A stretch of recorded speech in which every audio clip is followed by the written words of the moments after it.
لبيك اللهم لبيك.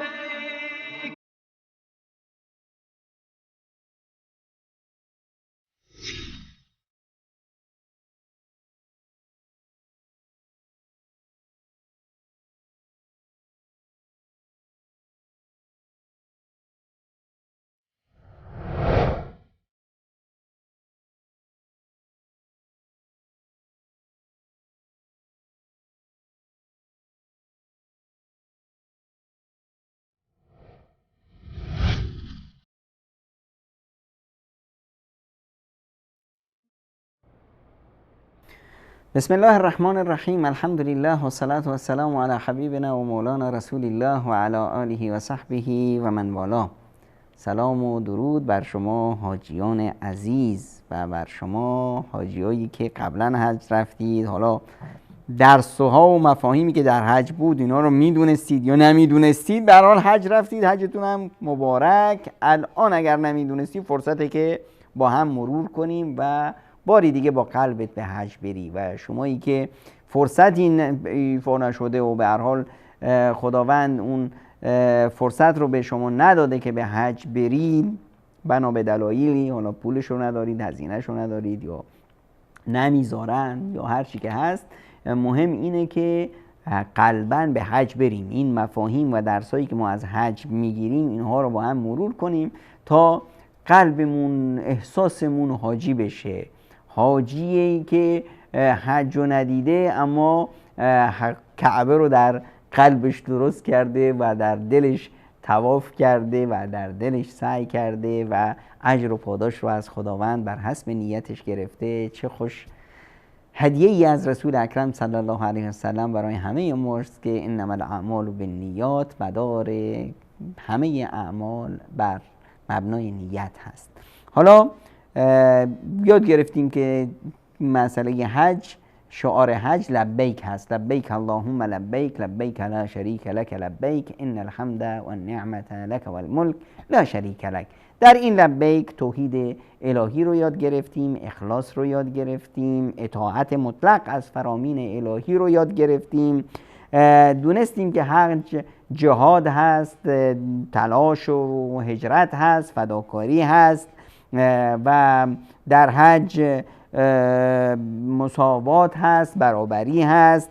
هویت خودمون رو در حج در میابیم، آیات و نشانه های الهی رو به روشنی و وضوح میبینیم.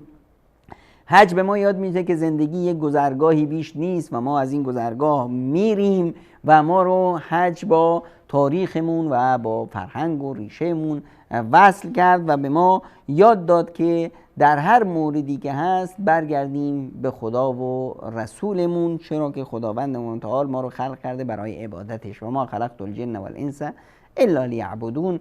ما جنیان و انسیان رو نآفریدیم مگر برای اینکه پروردگار رو عبادت کنن. یا ایها الذین آمنوا اطیعوا الله و اطیعوا الرسول. ای مؤمنان شما وظیفه دارید که اطاعت از خداوند بکنید، اطاعت از پیامبرش کنید، و اولو الامر منکم، و از علما و اندیشمندانی که دین رو یاد گرفتن، فرامین الهی رو میدونند، از اونها هدایت کنید. فإن تنازعتم فی شیء، اگر موردی براتون پیش اومد، در چیزی مشکلی ایجاد شد، فردوه الی الله و الرسول، اون رو برگردونید به صاحب قانونگذاری که خداوند و پیامبرش باشند. این کنتم تؤمنون بالله و الیوم الاخر، اگر شما واقعا ایمان دارید به خدا و روز قیامت. حالا در همین مسیر درس های دیگه هم هست و خیلی هم مهم هست. یکی از مهمترین درس هایی که در حج ما میبینیم که عزت نفس به ما میده، به ما احساس میده که ما وجود داریم، وحدت مسلمون هاست که همه مسلمون ها در وحدت و در همبستگی مثل یک خانواده هستند، یک خانواده بزرگ، مثل یک بنیان مرصوص. و این به من مؤمن احساس میده که من تنها نیستم. به من مؤمنی که در غزه هستم احساس میده که این من تنها نیستم، من 1.5 میلیارد و مسلمون برادر و خواهر دارم. به من اهل سنت موحد ایرانی احساس میده که آقا من تنها با 20-25 میلیون نیستم، من با یک امتی هستم 1.5 میلیاردی. دیگه از چه هراس دارم از چی میترسم؟ پس نه ترسی هست و نه هراسی هست از آینده. آینده من تضمین شده است، آینده دین من تضمین شده است. ما یک جماعت واحد هستیم، یک امت واحد هستیم. احکام الهی همه ما رو بر این تربیت میکنه. ببینید نماز میگه که بارو جماعت نماز بخون تا احساس کنی که دیگران رو در کنار خودت داری، هم با هم بستگی و دست در دست هم گذاشتن، شونه به شونه حرکت کردن در نماز. مثلا شونه با شونه هم دیگه میزنیم تا در این مسیر با هم هستیم و ترسی نیست از آینده و از زندگی. در روزه میبینیم که آقا روزه افطاری، همه افطاریشون وقت چیه؟ وقت نمیدونم مغرب.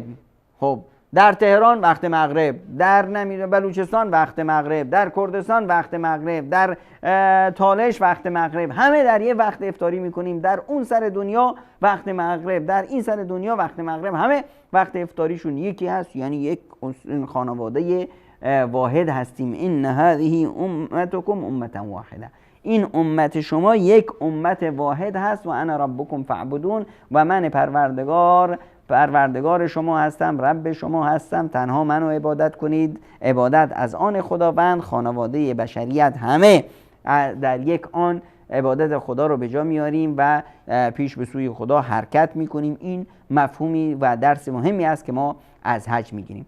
از جمله درس هایی که از حج میگیریم و خیلی مهم هست که رو عملا نشون میدیم، دشمنی با شیطان هست. دشمنی با شیطان یه شعار نیست که ما بریم آقا اونجا بگیم مرگ بر شیطان، مرگ بر ابلیس، ابلیس مرگ بر تو. این حرفا نیست. این چرندیات و مسخره بازی ها، اینها شعارهایی است برای گول زدن مردم که به ما میگفتند آقا مرگ بر آمریکا، مرگ بر اسرائیل، مرگ بر شوروی. یه چند روزی نگذشته بود اومدن گفتن آقا این شورویه رو چیز کنین، حذفش کنین، اینا دارن به ما اسلحه میدن تا ما برادرای مسلمانمون تو عراق بکشیم. خب پس چی؟ اون آمریکایی و اسرائیل به ما نمیدن. مرگ بر آمریکا، مرگ بر اسرائیل. خب هند چی؟ مرگ بر هند چرا نمیگین؟ مرگ بر چین چرا نمیگید؟ مرگ بر شوروی چرا نمیگید؟ مگه هندیا مسلمان‌ها رو تو کشمیر ذبح نمی‌کنن؟ مگر چینی‌ها مسلمان‌ها رو تو ترکستان ذبح نمی‌کنن؟ مگر روسیه در چچن نسل کشی نمی‌کنه؟ همه اینا مزخرفات. بعدش آخرش هم مشخص شد که آقا سر و ته همشون از یک کرباسه و همشون سر و تهشون توی یک آخره، همشون با آمریکا و با اسرائیل پشت سری دوست بودند و با هم از همدیگه بوسی میگرفتند و ما بیچاره‌ها اینجا بودیم مرگ بر گلومون پاره کردیم. حج به ما یاد میده که این مسخره بازی نیست. دشمنی رو باید ثابت کنیم که دشمنی. نمیریم بگیم اونجا مرگ بر شیطان، اونجا میریم سنگ میدازیم، عملا در دستمون سنگ میگیریم، میگیم بسم الله الله اکبر، بزن، شلیک کن، حرکت کن، فعالیت کن، به نشون بده ان شیطان لکم عدو فاتخذوه عدوا. شیطان دشمن شماست، واقعا اونو دشمن بگیرید. این دستور الهی است. انما یدعو حزبه لیکونوا من اصحاب السعیر. این شیطان لعنتی گروهک خودش رو برمی‌داره، دعوتش میره، گولشو میکنه که اینا رو جهنمی کنه. حالا که این میخواد ما رو جهنمی کنه، ما چیکار میکنیم؟ عملاً سنگ میگیریم میزنیم تو کلش که ما شیطان تو دشمن ما با شما دشمنیم. یا ایها الذین آمنوا ادخلوا فی السلم کافه، ای مؤمنان کلا داخل به اسلام بشین. اسلام یه چیز کلا است، یک پروژه کامل هست. این رو بگیرید ولا تتبعوا خطوات الشیطان، و گام تو گام شیطان نذارید، راه شیطان رو نرید. شما اومدید اینجا حج تا یاد بگیرید که گام در گام ابراهیم بذارید، قدم به قدم پشت سر ابراهیم و خلیل الله و پشت سر موسی کلیم الله و پشت سر محمد حبیب الله علیهم السلام حرکت کنی. لا تتبعوا خطوات الشیطان کنی، دنبال شیطان نری. اینجا میاییم عملاً میگیم که بسم الله الله اکبر، بزن، و به شیطان میگیم ای شیطان لعین، ای شیطان مردود شده از رحمت الهی، ای بدبخت نفرین شده، من با تو دشمنم. همونطور که بابام ابراهیم با تو دشمن بود، من با تو دشمنم. یه بار نه 3 جا میریم رجمش میکنیم، یه روز نه چند روز پیاپی میزنیم که این دشمنی عمیق هست. این دشمنی قابل به اصطلاح مصالحه ها و نشست و آقا با هم کنار بیایم اینجور چیزا نیست. اینجاست که دیگه من این شیطانی که خداوند به من میگه این دشمن توه، واقعا نشون میدم که دشمنش هستم، باش در افتادم، باش جنگ میکنم و این صلحی هم در کار نیست، مفاهمتی هم در کار نیست. آقا جنگ تا پیروزی، میزنیم با هم. ها شیطان هم که دستبردار نیست، اون میزنه منم میزنم، اما واقعا هم نامردیه که من نزنم شیطان بزنه. یه طرفه آخرش چی؟ انما یدعو حزبه، که من هم میشم از گروهش اصحاب سعیر بشیم، جهنمی بشیم. این رو نباید دیگه تحمل کنیم. من اومدم اینجا بر مکتب ابراهیم خلیل و محمد حبیب علیهم السلام نشون بدم که من دشمن شیطانم.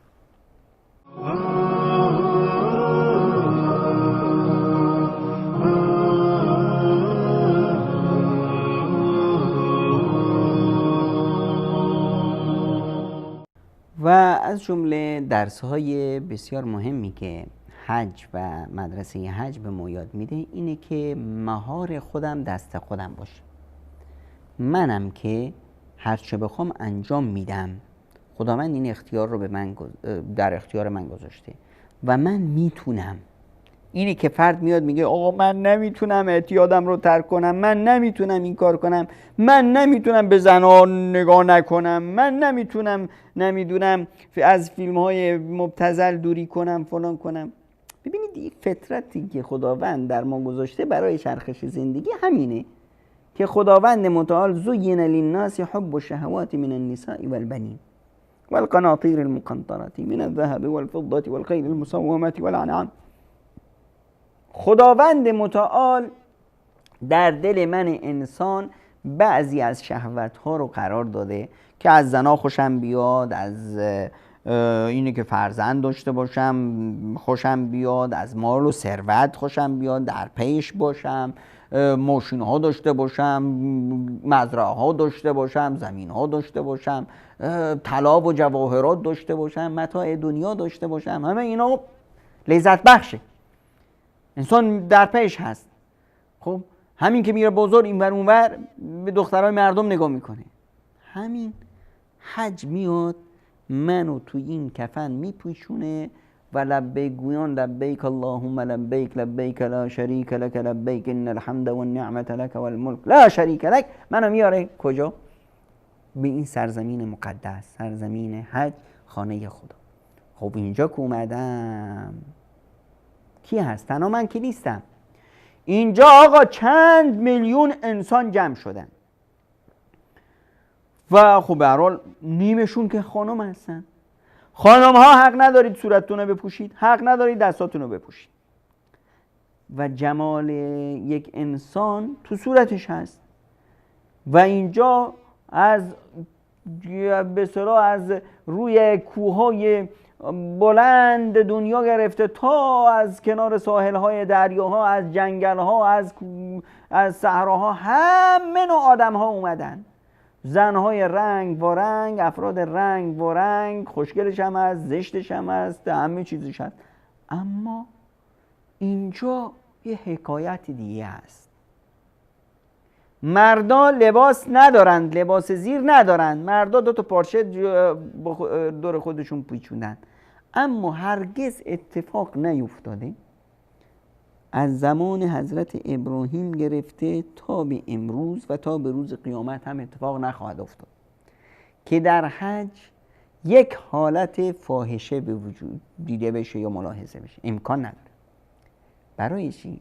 برای اینکه مدرسه حج میاد حاجیان رو قلبشون رو میسازه، آلایششون میکنه. این حاجی دیگه هیچ اثری از شهوتش در اونجا مد نظرش نیست. اونجا انگار که عرصات هست، انگار که روز محشره. در روز محشر همه از قبراشون بلند میشن، مثلا همه لختن، کسی به کسی دیگه نگاه میکنه، همه در درد خود گرفتارن. اینجا حاجی ها همه در عشق خود گرفتارن، همه اینجا در عشق عبادت غرقن. کسی دیگه رو نمیبینه، کسی اصلا به این فکر هم نمیکنه.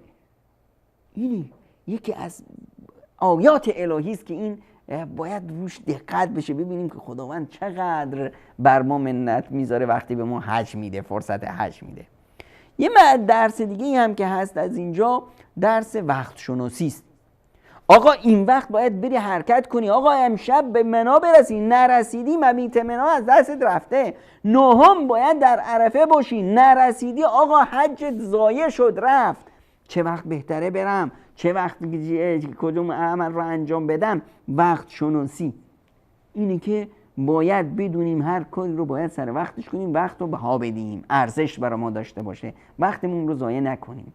یه مورد دیگه هم که از حج میگیریم اینه که حج حکایت کی از حکایت خانواده است. حج یک شوهری هست به نام ابراهیم، یک همسری هست به نام هاجر، یک پسر فداکاری هست به نام اسماعیل. اینها پدر میگه اینی ارا فی المنام انی اذبحک، من وحی شده که تو رو سر ببرم. پسر میگه یا ابت افعل ما تؤمر ستجدونی ان شاء الله من الصابرین، هر کاری که خداوند امر کرده اون رو انجام بده، انشالله من صبر میکنم، بردباری میکنم. مادر میگه که ما رو اینجا تنها تو این صحرای بی آب و علف گذاشتی، امر خداست. بله امر خداست. فلن یضیعنا الله، پس خداوند هرگز ما رو ضایع نمیکنه. این ایمان رو در خانواده ها به وجود بیاریم. پدر اینطوری باشه، مادر اینطوری باشه، بچهش حتما اونطوری خواهد شد. اینه که ما بیاییم این رو در زندگیمون عملاً از حج بگیریم، در زندگیمون پیاده کنیم و یاد بگیریم که اینقدر سختگیر هم نباشیم. در مسائل دینی این دین یسر، دین خدا آسونه. ولن یشهد الدین احد الا غلبه، کسی این دین رو سخت نمیگیره مگر اینکه دین کمرشو میشکنه. نه دین سخت نیست. اینجا در این حج همراه پیامبر خدا صلی الله علیه و سلم بودیم. هر کی می اومد یه مشکلی داشت و یک کاری رو انجام داده بود، یک کاری رو قبل از کار دیگه انجام داده بود، این کارو من بکنم یا نکنم، افعل ولا حرج، اشکال نداره انجام بده، اشکال نداره، این کار شد خوب شد، الان بقیه‌شو بگیر. با آرامش، با خوبی، با نرمی میشه مردم رو با دین آشنا کرد، مردم رو دیندار کرد، با شوق و عشق و علاقه. با سختی این کارو بکنی نکنی ما چی بشی، این گناهی کبیر است، این کار رو کردی تو جهنمی، ابدالآباد تو جهنمی، این دیگه مردم رو از دین زده میکنه. دین خداوند زیباست و خداوند در همه چیز زیبایی رو دوست داره. خداوند خودش زیباست، زیبایی رو دوست داره در تعاملمون، در رفتارمون، در پوشاکمون، در همه چیزمون. و میاییم اینجا در حج لیشهدوا منافع لهم، اینجا دیگه باز فضا. آقا کسی میاد برای خرید و فروش، کسی میاد برای علم و دانش، کسی میاد برای مغفرت و ذنوب، کسی میاد برای آشنا شدن با همه، کسی میاد برای همه این مفاهیم. همه اینها درس هاست که ما از حج یاد میگیریم. همه این مفاهیمی که ما ذکر کردیم همه منافعی هست که ما از حج برمیگیریم. و یه نقطه بسیار های اهمیت هم که حج به ما میده، حج تأکید میکنه بر مخالفت با مشرکان. از اولش لبیک اللهم لبیک لبیک لا شریک لک لبیک ان الحمد والنعمة لك والملک لا شریک لک لا شریک لک لا شریک لک. این از شرک و مشرکان دوری دوری دوری، این شعار حج هست. اینه که حج میاد، ما که میایم اول همین تلبیه مشرکا چیکار میکردن اون وقتا؟ میگفتن الا شریکا هو لک تملکه و ما ملک، مگر یک شریکی هست، حالا اون بته، اون امامزاده، اون نمیدونم پیغمبره، تملکه و ما ملک، اونم اختیارش البته به دست شماست. ببینید مشرکا، بعضیا فکر میکنن که مشرکان میرفتن به اصطلاح بت درست میکردن و میگفتن این بت خداست و دیگه هیچ همه کارهای ما پیش اینه و فلان اعلان. اینطوری نبود. این بت رو درست میکردن، میگفتن این شکل فلان پیامبر، فلان انسان صالح هست و این پیش خداوند عزیز هست، پس این واسطه ماست، به برکت این، به فدای سر این، به وسیله این که پیش خدا عزیزه، انما نعبدهم لیقربونا الی الله زلفا، ما اینا رو عبادت نمی کنیم، ما اینا رو راهی گرفتیم، وسیله‌ای گرفتیم برای رسیدن به خدای زلفا. همین کاری که خیلی از ما میکنن، میرن پیش یه پیری، یه نمیدونم غوثی، یک امامزاده‌ای، یک نمیان قبری، میرن پیش اون. آقا ما که اینو عبادتش نمی کنیم، ما این رو یه وسیله است پیش خدا، عزیز بوده، بنده صالح خداست. همین کارو مشرکا میکردن. حج به ما میگه که نه، حج به ما میگه که نه، هیچ رابطت با خدات، اومدی خونه خدا، پیش خدا، با خدا، رابطت با خدا و همه. طواف کردی، برو پیش مقام ابراهیم، از ابراهیم یاد بگیر، گام به گام قدم تو بذار، پای تو بذار تو پای ابراهیم. که چیکار کنم؟ 2 رکعت نماز بخون. چه بخونم تو 2 رکعت نماز؟ رکعت اول قل هو الله احد وحدانگی خداوند. رکعت دومش قل یا ایها الکافرون، ای کافران، دینتون مالتون، دین من غیر از دین شما، هویت من غیر از هویت شما، شکل و قیافه من غیر از شکل و قیافه شما. من مسلمونم، شما کافرید. شما برید پی کارتون، من پی کار من پی رب من پی خدای من. اینه که حج به ما میگه که خودت باش، مسلمون باش، مؤمن باش و از شرک و مشرکان بیزار.